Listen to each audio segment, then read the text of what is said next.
Salutations à tous, bienvenue dans la chaîne de la Fondation d'Axel Ramatou. Ce soir, nous allons effectuer un cours de lecture qui est assez spécifique. Le sujet va concerner surtout un sujet qui est très essentiel au sein des concepts de la sagesse d'Axel Ramatou. Et c'est un sujet qui nous lie tous. C'est un sujet universel, c'est un sujet qui est, qui sera toujours concerné par l'existence et par la création. J'appelle le temps alpha et le temps bêta. Qu'est-ce que c'est que le temps alpha et le temps bêta? Vous savez très bien que lorsque dans dans cet enseignement-là, nous parlons beaucoup des facteurs spatio-temporels, des dimensionnalités du facteur spatio-temporel, et nous parlons beaucoup de tous ces sujets parce que elles concernent vraiment l'humanité entière.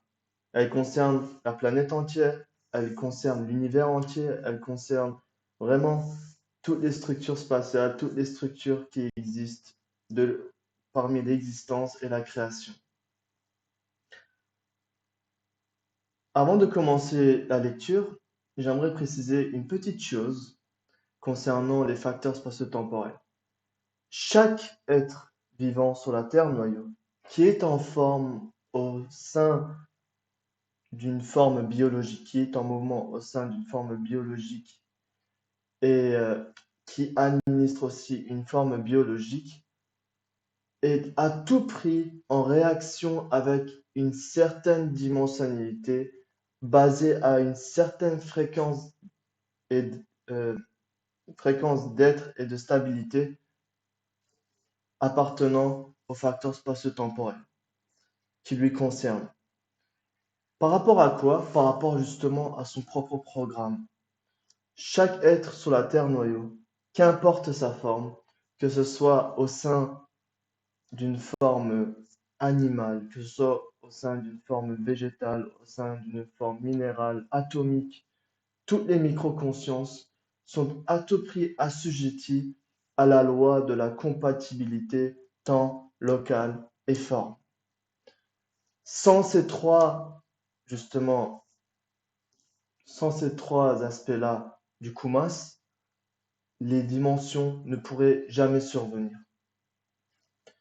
Et c'est grâce justement à la loi de l'harmonisation, de l'adaptation, si vous voulez, ou bien entendu de la compatibilité du temps, du local et de la forme, que surviennent les dimensions parmi l'existence et parmi la création. Sachez que lorsqu'on parle de création, on a toujours tendance à s'imaginer que c'est quelque chose qui a été déjà accompli. Au sein du concept de la sagesse d'Axaramatou, nous disons que la création est perpétuelle. Là, à l'heure actuelle, il se passe beaucoup de choses dans l'univers qui est basé sur la catégorie de création et non de l'existence. Pourquoi? Quelle est la différence entre l'existence et la création? C'est très simple. L'un n'est pas expérimenté. L'un n'est pas mis en application.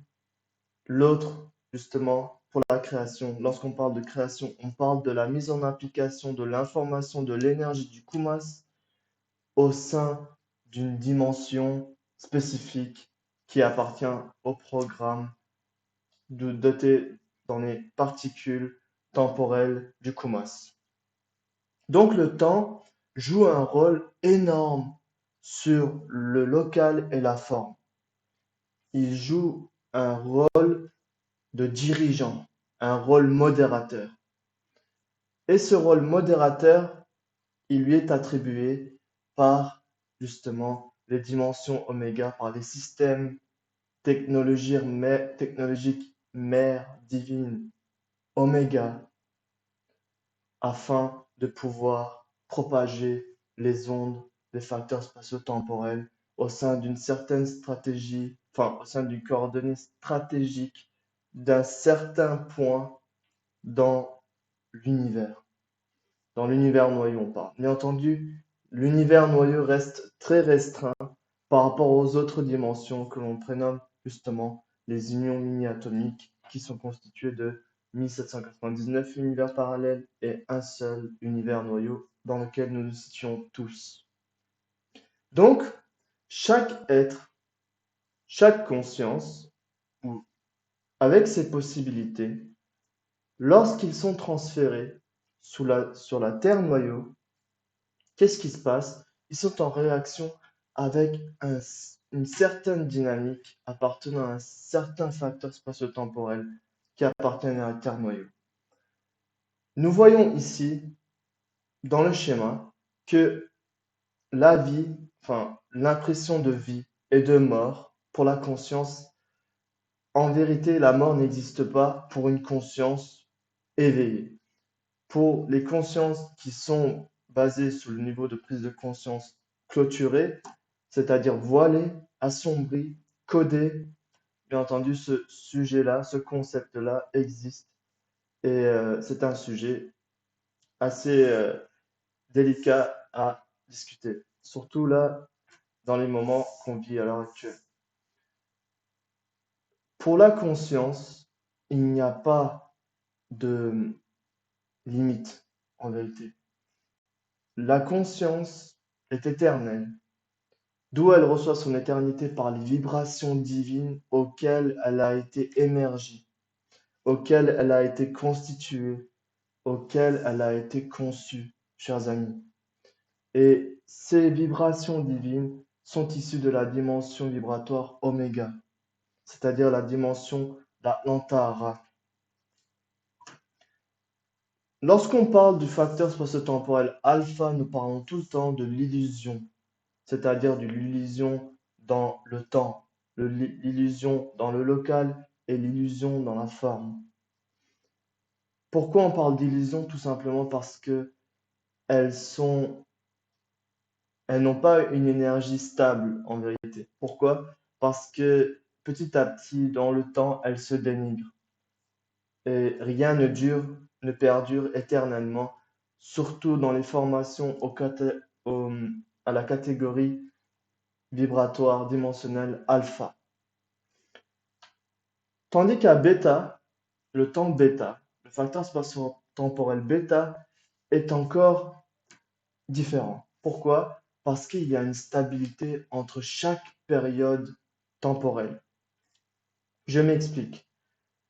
Il y a ici dans le schéma, par exemple, une dimension spatio-temporelle vibratoire bêta au, au caractère du feu vibratoire doré, où les macroconsciences sont en réaction. Et ce facteur spatio-temporel bêta est issu justement par des systèmes technologiques issus directement de la dimension oméga, chers amis. Tandis que pour le facteur spatio-temporel alpha, ce n'est pas directement le cas. Pourquoi? Tout simplement, euh, en vérité, il y a une configuration. Certes, ce sont le facteur spatio-temporel bêta du temps et du local qui se rejoignent en un point d'intersection où émerge la dimension au sein d'une certaine coordonnée stratégique pour les êtres de la dimension oméga. Seulement, c'est là où émerge le premier mouvement Om de la conscience spatiale infinie, illimitée, chers amis.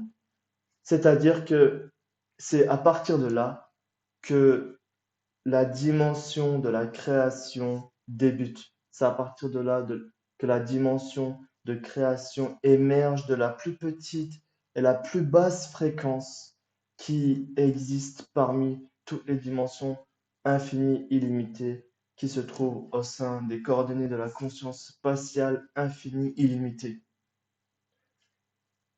Donc, nous habitons, enfin nous vivons, nous sommes en réaction au sein d'une matrice alpha-nova. Qu'est-ce qui se passe? On va voir ça tout de suite avec le cours de lecture que je vous avais promis aujourd'hui. Donc, je commence la lecture. Le temps alpha et le temps bêta. Sachez, c'est le concept qui est vraiment traité parmi l'enseignement de la sagesse d'Axel Ramatou. Pourquoi? Parce qu'il vise à délivrer de l'emprisonnement spatio-temporel alpha, chaque conscience qui est en mouvement dans une forme énergétique qui anime une forme biologique au temps supérieur, au facteur spatio-temporel de caractère vibratoire du feu, soit doré, soit calme, qui appartient justement à sa propre naturalité de conscience galactique, afin qu'elle puisse justement entrer en résonance avec son moi supérieur. Donc, pour entrer en résonance, en réaction avec le moi supérieur, qu'est-ce qu'il faudrait? Il faudrait simplement gravir l'échelle du facteur spatio-temporel alpha, chers amis. Le temps alpha est un temps euh, très restreint. Pourquoi restreint? Parce que elle ne permet pas d'être aussi épanouie que les êtres galactiques qui vivent justement dans ces sphères énergétiques.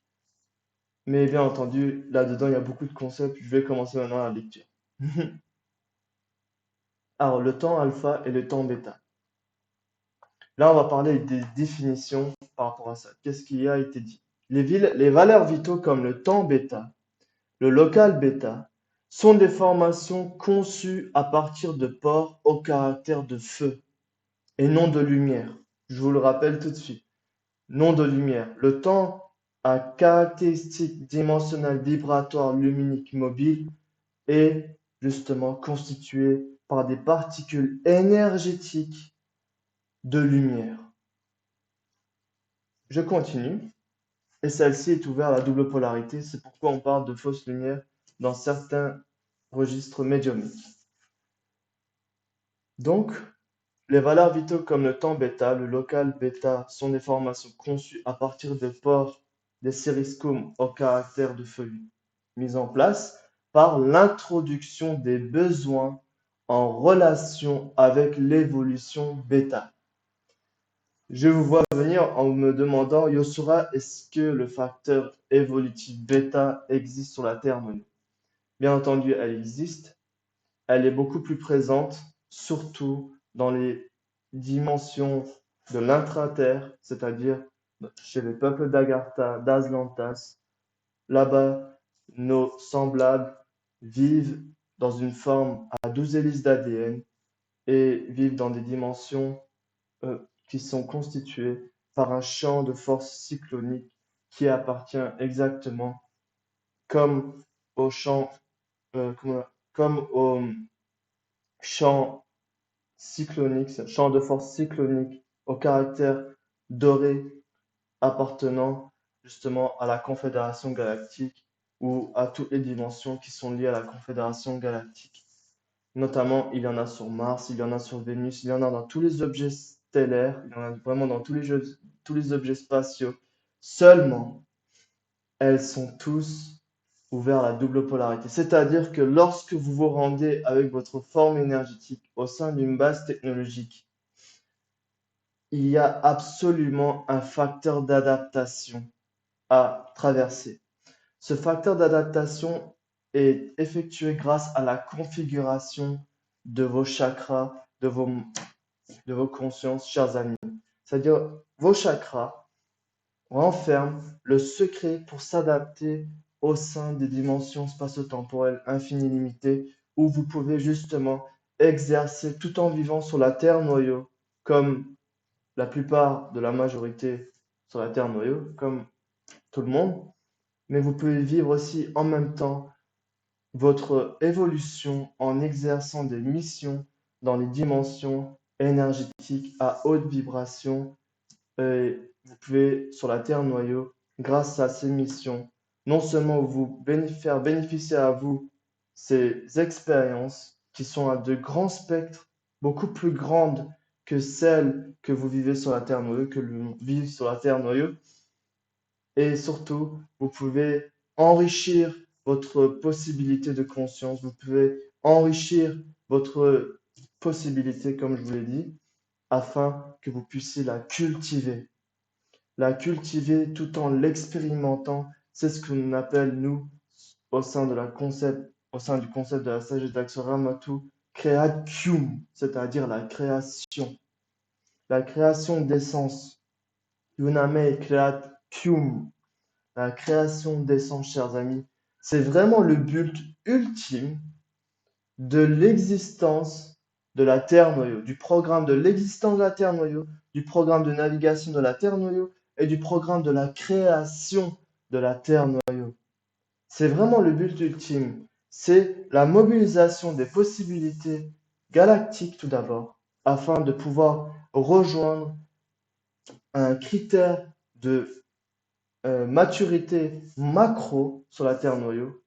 Ensuite, une fois réalisée celle-ci, atteindre une fréquence pour effectuer la création super macro appartenant à votre essence divine.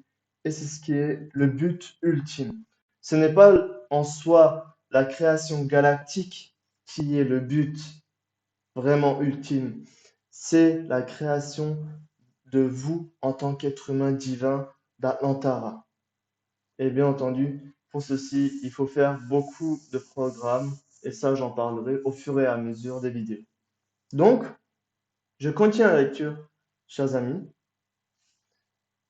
Mais avant de continuer, j'aimerais vous montrer une petite image que j'ai vraiment aimée et que j'ai pensé à vous. Voilà. Il n'y a pas plus mieux pour décrire, vous faire vivre le climat, la différence du climat qu'il y a entre le climat galactique et le climat terrestre. Sur le climat de la vie terrestre, les formations sont denses, sont brutes. Elles sont très, comment dire ça, très primaires. Tandis que dans les dimensions de l'existence énergétique, je vous le dis bien, Alpha Nova, c'est là où la création s'effectue sur la Terre noyau. La création de quoi? La création du Kumas, donc la création des attributs, la création des valeurs, des traits de l'essence, c'est-à-dire du Kumas, de l'essence, sur la Terre noyau, sous la polarité, l'équilibre de la force positive et de la force négative, sous les lois de la dualité, sous la loi de l'évolution par le noyau de la conscience, sous les lois des valeurs modèles standards de vie d'Antara et beaucoup de lois dont je vous expliquerai beaucoup plus tard.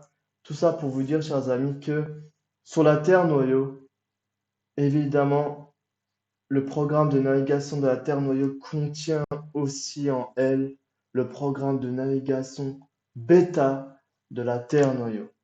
Et c'est ce qui est vécu à l'heure actuelle sur la Terre noyau à l'échelle globale. Nous avons la dissociation, si vous voulez, la scission de la polarité positive des consciences et de la polarité négative des consciences. Tous les secrets renfermés jusqu'à présent sont en train d'émerger.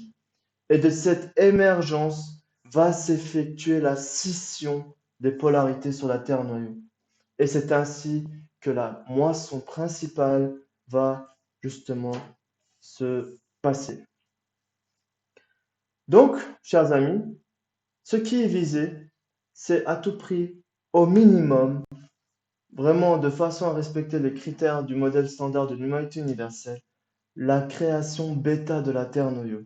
Si nous devons expédier nos énergies aux forces célestes positives de la conscience, que l'on appelle dans la terminologie technologique d'Antara, Azirun Jataya et Monastferia Jorte, c'est-à-dire les forces de caractère positif de la conscience, du concept de la conscience, pardon, du concept de la dimension de conscience.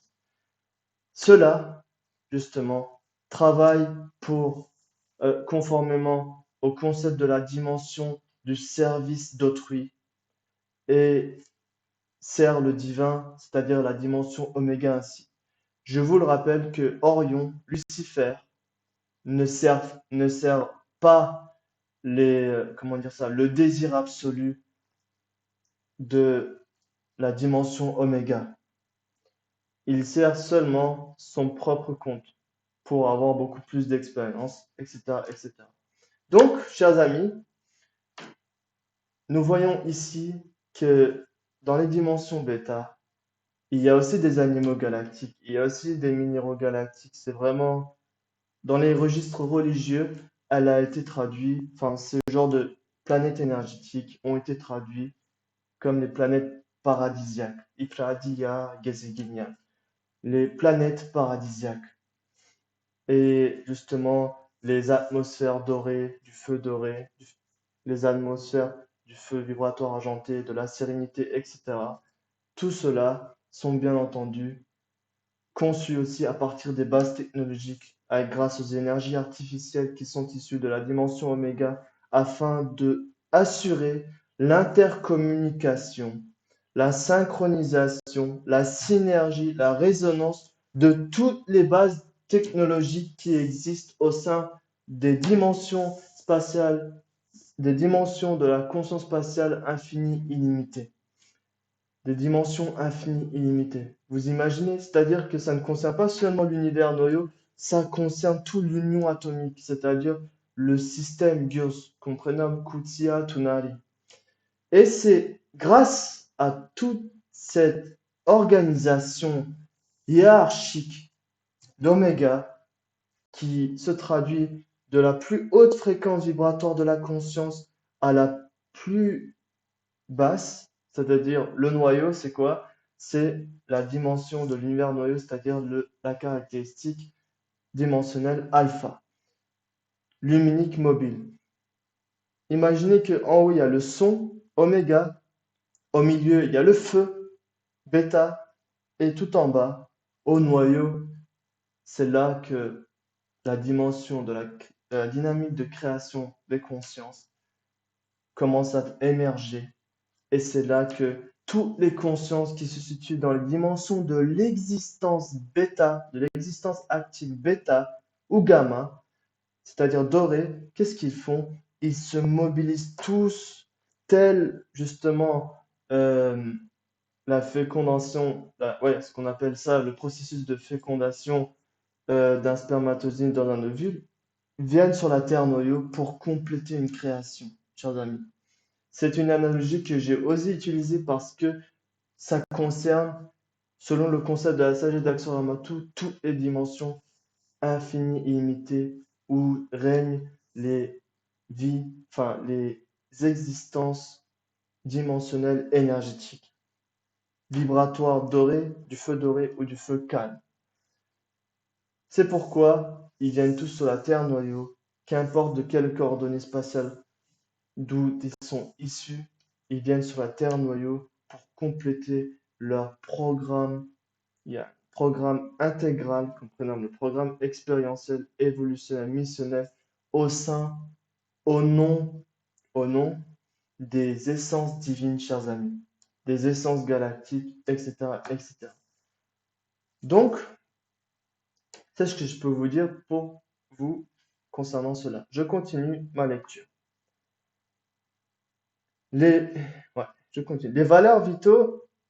Donc, il y a un besoin, une introduction de besoin en relation avec l'évolution bêta.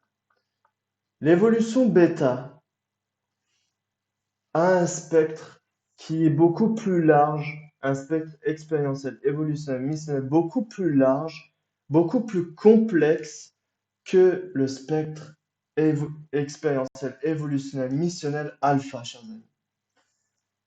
C'est tout ce que je peux vous dire pour le moment. Donc, je continue. Les valeurs vitaux, maintenant, passent au temps alpha.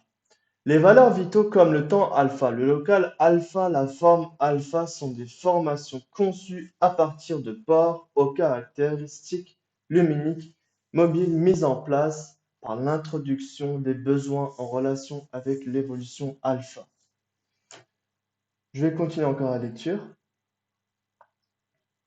Le temps alpha, relativement au temps bêta, a une originalité de formation véridique, très basse, très très basse.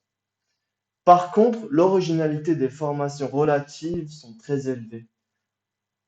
C'est quoi ces formations relatives? Bien entendu, ce sont justement tout ce qu'il y a comme temps, local, forme, alpha. Au sein de la dimension galactique de la Voie lactée, où justement le centre de toute cette bassesse en fréquence et stabilité vibratoire luminique mobile commence à partir de la Terre noyau. C'est pourquoi on appelle justement la Terre, la planète Terre, comme Terra Onia, c'est-à-dire la planète laboratoire. Je continue. Ce temps, vécu sous forme d'illusion par les microconsciences en disposition du niveau de prise de conscience micro, avec les particularités dimensionnelles vibratoires mobiles relativement à la densité de l'originalité de la formation relative, passe très vite. C'est-à-dire que ici, nous pensons vivre très vite, mais pour les dimensions de vie galactique, ce n'est pas du tout le cas. Nous vivons vraiment d'une façon très lente, beaucoup trop lente, et justement, c'est pourquoi le facteur de vitesse de rotation des particules, qui est basé sur la dynamique des particules énergétiques vibratoires luminiques mobiles, est très dense et très basse. Maintenant, je vais continuer avec le temps bêta. Donc, nous avons le temps bêta en deux catégories. Le temps bêta 1, que l'on prénomme le temps calme, Torn Zenya, c'est-à-dire le temps calme, et le bêta 2, le temps doré, Toran Zenya. Torn Zenya, Toran Zenya. Donc, on a deux catégories du temps bêta. Je continue la lecture.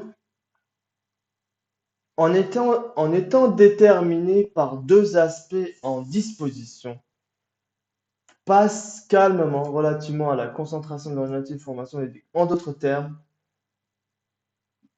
par ces deux aspects temporels, le temps par rapport justement à la formation d'originalité fondamentale passe beaucoup plus calmement. C'est-à-dire ici, et je vais en revenir après, par rapport à la dimension vibratoire luminique mobile, c'est le facteur de vitesse temporelle là-bas est beaucoup plus calme, beaucoup plus. Elle n'existe quasiment pas, j'ai envie de dire. Enfin, si nous, sur la Terre noyau, on rentrait en réaction avec une dimension vibratoire du temps bêta, on serait ébahi par un facteur spatio-temporel qui ne passe pas, ou qu'on a l'impression qu'il ne passe pas. Pourquoi? Parce que celui-ci est beaucoup plus rapide en termes de vitesse de rotation particulière et de vitesse cinétique d'essence des particules. Elles sont beaucoup plus rapides. Pourquoi? Parce que là-bas, c'est les demeures de vie éternelle en quelque sorte. Donc, on se sentirait d'une façon sereine, on se sentirait d'une façon comme jamais sur la Terre noyau nous aurons ressenti.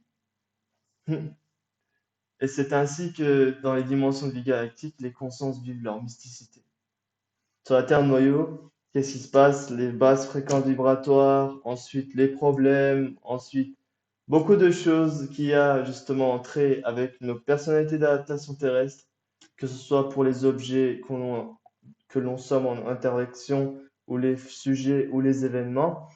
Il y a beaucoup de choses qui justement nous fassent que nous vivons dans une vraiment dimension vibratoire très dense et brute pour notre conscience macro.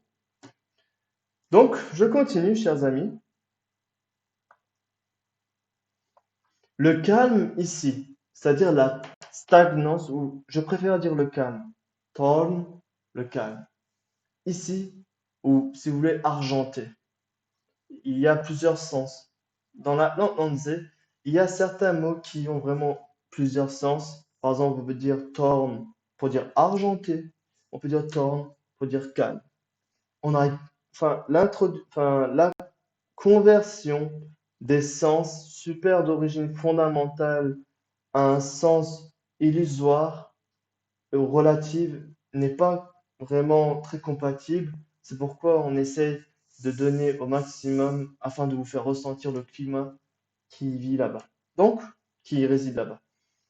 Le calme ici n'est pas un calme dans le sens que peuvent assimiler les terriens de la Terre-noyau. C'est le résultat qui forme en se basant aux super vitesses des pores aux caractéristiques calmes ou dorées de ces particules de base. Imaginez un néon et un oscilloscope, d'accord? Une lumière, si vous voulez. Lorsqu'on regarde un néon, on ne le voit pas clignoter tellement c'est rapide. Mais lorsqu'on abaisse la fréquence de l'oscilloscope, la fréquence périodique de l'oscilloscope auquel est attaché, auquel est connecté le néon, qu'est-ce qu'on va voir? On va commencer à voir le clignotement de quoi? Justement, des particules, des électrons, de l'électricité, si vous voulez, qui sera justement fourni via l'oscilloscope, c'est-à-dire régulé par l'oscilloscope. C'est un peu le même concept, chers amis. Lorsqu'on regarde un néon ou un écran digital, on ne voit pas les particules vibrer. Elles sont comme lisses, elles sont comme calmes. Et c'est exactement ce concept-là lorsqu'on parle du calme enfin, l'atmosphère calme des planètes énergétiques, des êtres énergétiques macro. C'est-à-dire là-bas, une impression de temps éternel, une impression de temps qui ne passe pas. Tandis que sur la Terre noyau, qu'est-ce qui se passe? Nos formes, elles vivent en réaction justement. Bien entendu, c'est pas nos formes directement, mais c'est nos chakras qui déterminent avec quel facteur spatio-temporel, avec quelle échelle et à partir de cette échelle, avec quel barème du facteur spatio-temporel alpha nous vivons sur la Terre noyau. Plus on ressemble à nos consciences, à nos essences macro, moins on est sous la gravité de l'espace-temps alpha. Et ce qui veut dire nos formes biologiques restent beaucoup plus frais par rapport à certains. Par exemple, je connais certaines personnes, il y a certaines personnes sur la Terre noyau, ils disent que j'ai, par exemple, ils disent oui, j'ai 19 ans, mais enfin, quand on le regarde, on peut dire qu'il a 30 ans.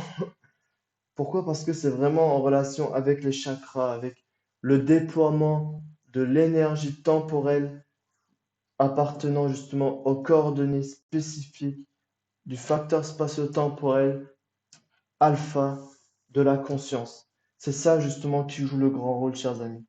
Si vous rentrez en réaction avec le facteur spatio-temporel bêta, qu'est-ce qui va se passer? Vos cellules aussi vont rentrer dedans. Vos ADN aussi vont rentrer avec ça. C'est-à-dire qu'il va y avoir une résonance. Il va y avoir une synchronisation, il va y avoir une synergie. Et du coup, au sein des, au sein de la zone spatiale génétique de vos neurones, du noyau des neurones, qu'est-ce qui va se passer? Le caractère, le caractère spatial, le caractère vibratoire spatial des zones, des tranches spatiales galactiques qui se situent dans les noyaux de vos neurones vont augmenter en fréquence et stabilité d'être. Et ça va même rejoindre une fréquence et stabilité de création bêta, chers amis. C'est ça qui est vraiment important. C'est ça qui va permettre la mobilisation des possibilités de la conscience. C'est-à-dire qu'il y en a sur la Terre noyau, ils arrivent à utiliser leur médiumnité, leur clairvoyance, leur clairaudience, la télékinésie, la télépathie, etc., etc. Ce sont en fait tous des facultés naturelles que l'on a naturellement dans notre conscience galactique et divine. Seulement, nous avons été un petit peu bridés sur la Terre noyau grâce justement à des événements qui se sont déroulés il y a fort longtemps. Je continue, chers amis, la lecture. Cette densité dans ce calme élève à de super suprématies dans les temps calmes et dorés. La concentration, si vous voulez, dans cette stagnance élève le temps d'Orecam à des super élévations. En d'autres termes, si on rentre en réaction avec ces facteurs spatio-temporels bêta, sachez que la véritable méditation d'origine fondamentale est accomplie. Ensuite, le noyau de la méditation, c'est-à-dire super macro, va être encore accompli sur la terre noyau et c'est ce qui va permettre sur la terre noyau de chacun vibrer selon la naturalité de caractère de sa conscience macro et super macro officiellement sur la terre noyau. Et c'est là que les êtres éveillés dans le vrai sens du terme émergent à partir justement de la terre noyau. Donc, avant, il est déjà combien de temps? Je vais continuer un petit peu avec les PowerPoint. Si j'en vous en ai ajouté. Donc ici, vous voyez qu'il y a les étoiles polaires dans les intersections des ADN qui permettent l'adaptation des formes énergétiques, le verrouillage des formes énergétiques et les formes énergétiques. Pourquoi? Pour que l'omnipotence et la maîtrise de vos micro-consciences puissent se réaliser sur la Terre noyau. S'il n'y avait pas ces étoiles polaires, ces miniatures étoiles polaires, les Tignalo Scarpolaria, notre forme biologique n'aurait jamais vu le jour. Elle n'aura jamais vu le jour et elle n'aura jamais gardé une dynamique stable et équilibrée pour que l'on puisse vivre sur la Terre noyau de façon conforme justement à notre programme de vie qui est le programme expérientiel évolutionnel missionnel de chacun de nos consciences divines et galactiques.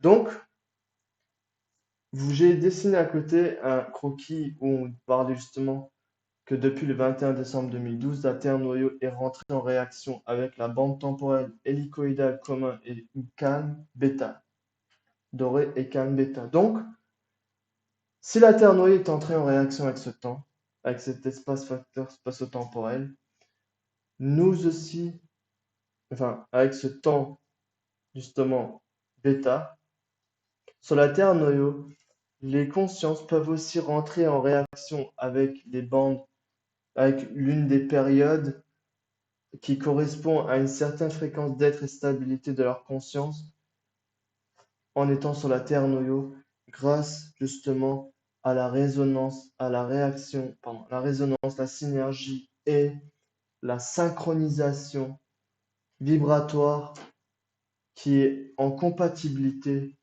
justement aux périodes temporelles temporelles communs bêta et gamma de la Terre noyau.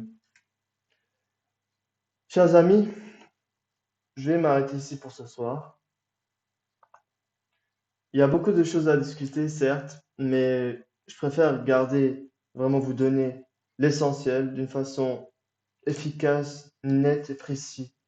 Et j'essaie de faire de tout mon mieux, justement, pour vous donner le meilleur. Moi, ça me fait beaucoup plaisir déjà de faire cette vidéo, de pouvoir m'exprimer. Et justement, sur la Terre noyau, quand je regarde un petit peu les événements, je ne regarde plus vraiment la télé. Pas du tout d'ailleurs. Je préfère me consacrer sur les programmes. C'est pour ça qu'une conscience galactique doit savoir programmer son Kumas. Sans... Pourquoi programmer? Parce que programmer va permettre de renforcer sa volonté. Si on ne maîtrise pas notre Kumas, on ne peut pas exercer notre volonté. Et si on ne peut pas exercer notre volonté, le concept que l'on sait adopter jusqu'à présent ne devient pas une bénédiction, mais deviendra une malédiction. C'est pour ça sur la terre, c'est pour ça dans les milieux digitaux d'Internet, je vois, ça je vous le dis personnellement, hein, je veux dire, j'essaie de vous dire seulement focalisez-vous sur l'essentiel dans votre vie personnelle. Pourquoi? Parce que sur la Terre noyau, chaque conscience est ici pour matérialiser son kumas à l'état inexpérimenté pour le transformer en création. Les œuvres d'art, les œuvres musicaux, etc. Même se forger un bon corps, ça faisait partie des efforts donc d'utilisation du kumas qui appartient à votre potentiel de conscience macro et super macro. Servir à Xoera, c'est évoluer. L'évolution de quoi? L'évolution selon la dynamique de votre conscience. Je ne vous parle pas ici d'une évolution idéologique vers le transhumanisme, etc. Non. Si vous avez remarqué, il y a deux camps qui sont opposés. L'un qui met en avant le transhumanisme, l'autre qui met en avant l'évolution de la conscience. Donc, je vous remercie beaucoup d'avoir consacré votre temps précieux à m'écouter euh, dans ce live en direct. Et merci à tous pour votre présence sacrée. Sachez que vous êtes un noyau qui est très important. Et si cette importance vous aurait été dit, vous aurez complètement été agité. C'est ce que disait Axel Amato. Et justement, il disait ça. C'est pour ça il faut exposer ses efforts et les mettre en application tout savoir. C'est ça la naissance de la sagesse. Et de cette sagesse-là viendra aussi l'amour divin. Merci à tous de m'avoir écouté et salutations et à très bientôt. Raya.